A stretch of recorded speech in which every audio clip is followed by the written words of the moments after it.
Now the Fane I use in combat are Odin and Apollo, because when their rage meter gets full, they release an attack that applies a dot, or damage over time effect.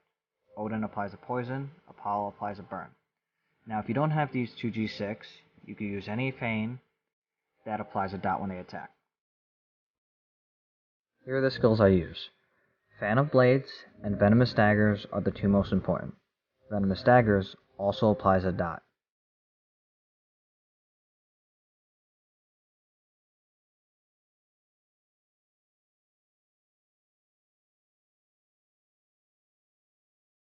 Now as I spawn, you're going to notice two guys.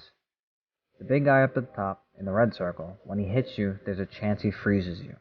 The little guy to the left in the yellow circle, when he hits you, there's a chance he slows your movement speed down. The chance is relatively high. Now for the most part, when I'm doing Hunting Grounds, I try to just use basic attacks. I try to save my abilities for when I need them.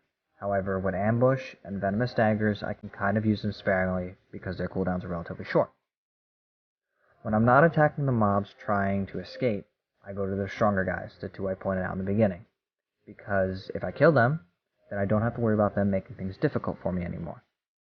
If you notice the purple skull and the burning effect on their bodies, those are the dots I mentioned previously to you before by Odin and Apollo.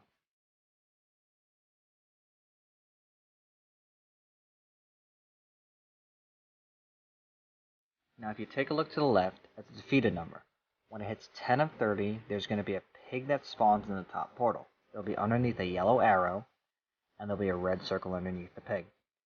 You've encountered these guys before, you'll notice they don't flinch when you attack them. This is where I like to use the Fan of Knives attack, or as I call it, the Beyblade attack.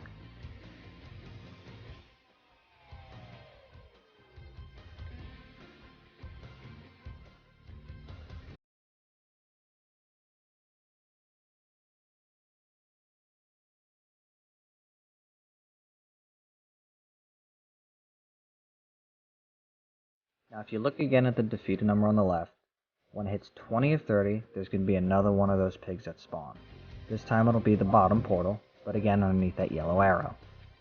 You'll notice that my Beyblade attack will be on cooldown because I used it before without paying attention. I had to find alternate means of killing him, but it worked out, he didn't escape.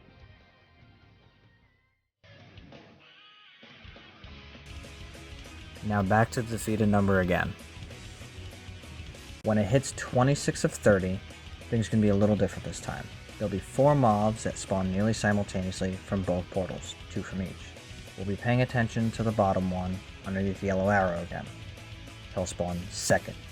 What I do is I time my Beyblade attack so it hits both of them, killing them both. Then I, go back to the 2 at the top, kill them, and there you go. Perfect. Boom Punis PH Masters.